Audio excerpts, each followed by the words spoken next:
Hi you guys, welcome back to my channel. Today we're going to work with these art journals and I want to do a cover for the larger one.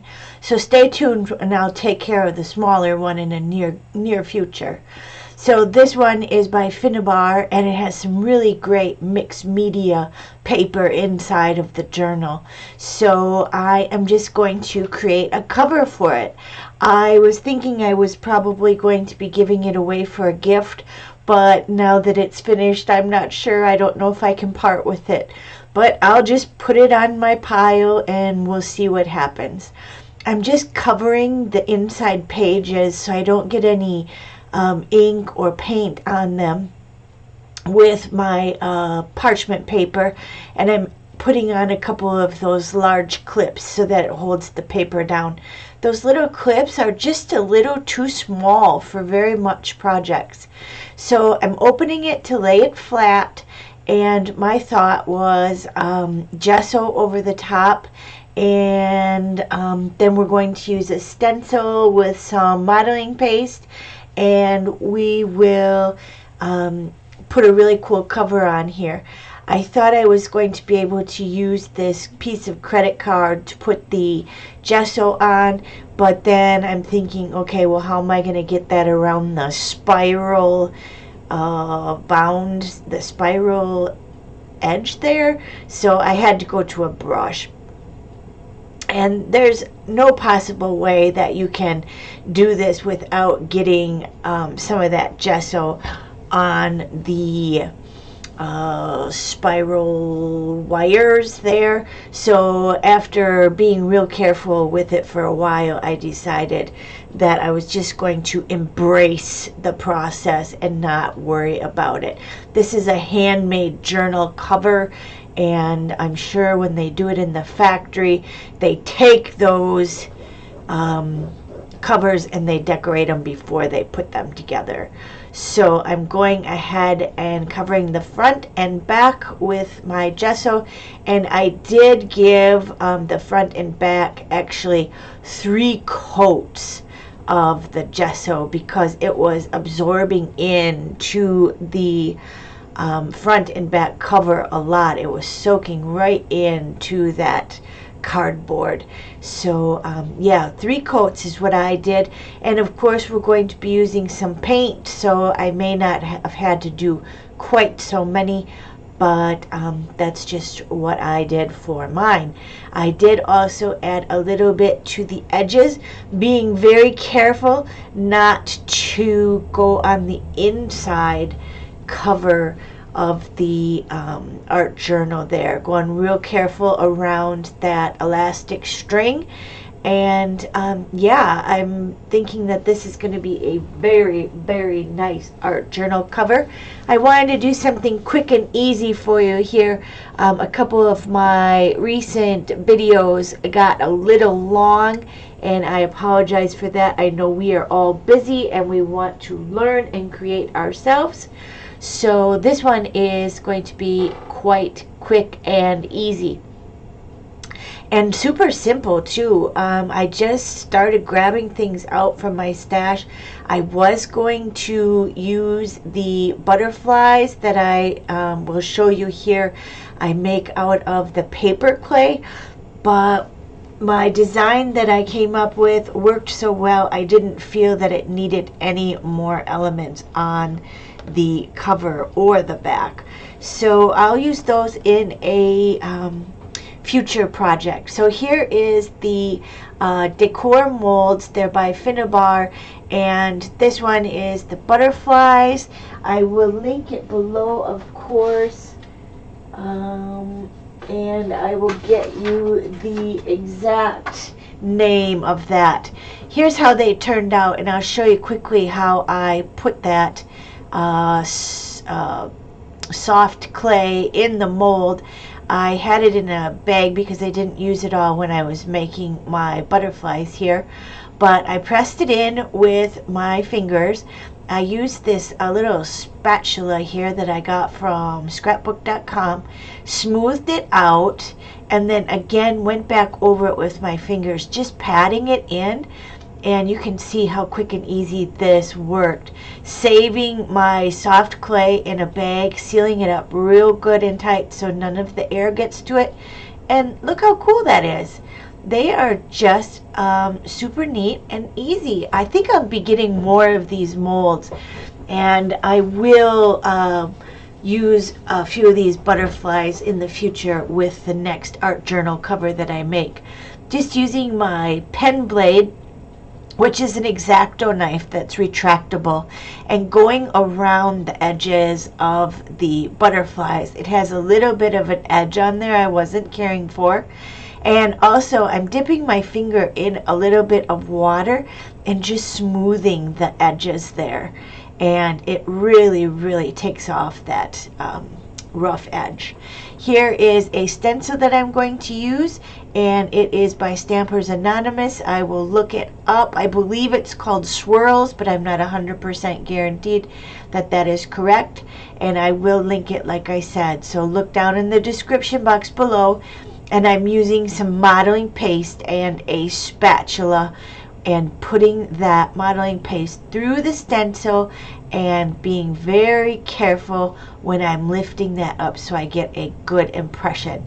Now I know this is white on white and it's a little difficult to see on camera, but as soon as I add the paint, you will be able to see it, and you can see the great texture that it gives. It is a beautiful stencil, and I use it a lot.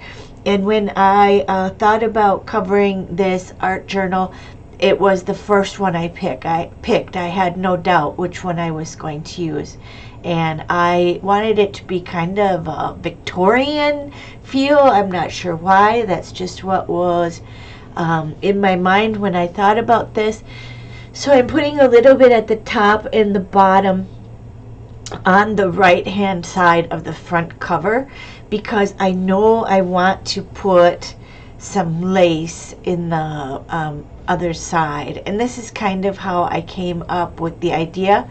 This was just a little bit of embellishments that I had in my stash. Here's some wooden ones, and then I had some metal ones. I had some really nice stamps in my stash. I wasn't sure what I was going to use, and this is actually part of a belt buckle that had really cool glitter on it, glitter sparkled sequins, and I didn't want to throw it away, but of course I saved it in my stash, and I do go ahead and use that little bit of bling on this project.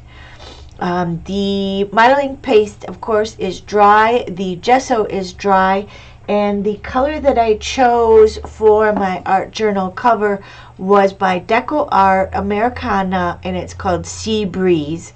And mine was kind of thick. It had some blobs in it, and so I did water it down quite a bit with my just water there. And I'm using a cover from a past project or container and using that as my palette and a soft brush.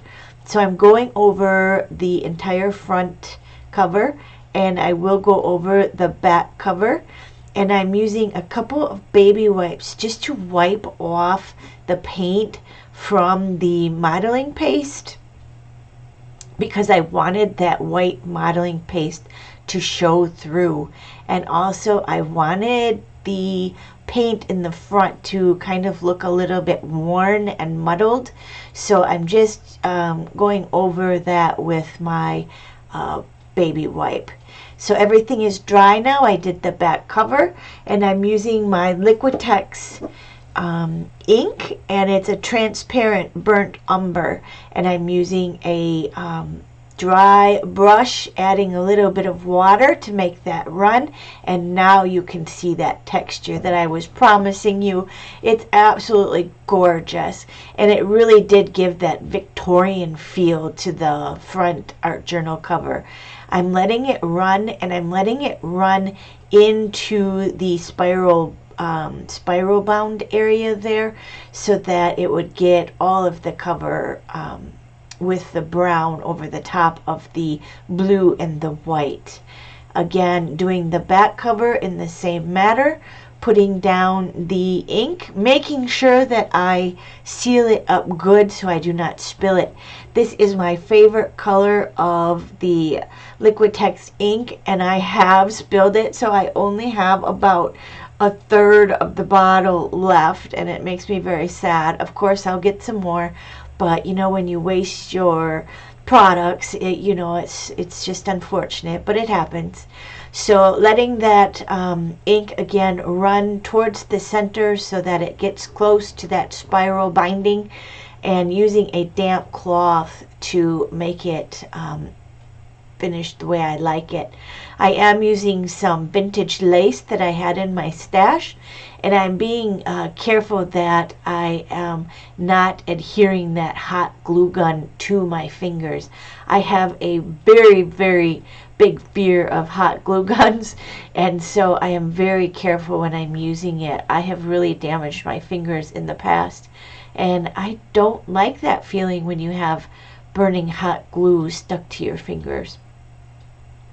So going ahead and putting that hot glue down and that lace, and using that palette knife just so I don't get it on my fingers. Here's that piece of brown chipboard that I had, and I was using my hot glue again to put that down. I thought it would look nice over the lace and add another layer of texture and dimension to my art journal cover. And then I did want to use my metal embellishment, and I will link those below too. I got those from scrapbook.com, and it's a really nice metal embellishment, and I decided I was going to use some of those pieces of that belt. It has really cool bling on it, and I'm using a tweezers to put that down on that piece of embellishment that says art. But as you can see, the metal on metal was not sticking very well with my hot glue, and it just pulled right off. So I decided that I was going to take off the two sides, and I was going to just add the 3 bits of the bling to the bottom. And when you do use your hot glue, it's quite nice that you can pull it up and remove it all. But then again, on the other hand, it's kind of unfortunate that things could possibly pop right off when someone was going to be using this art journal in the future. So quick and easy art journal cover for you today. I hope you liked it.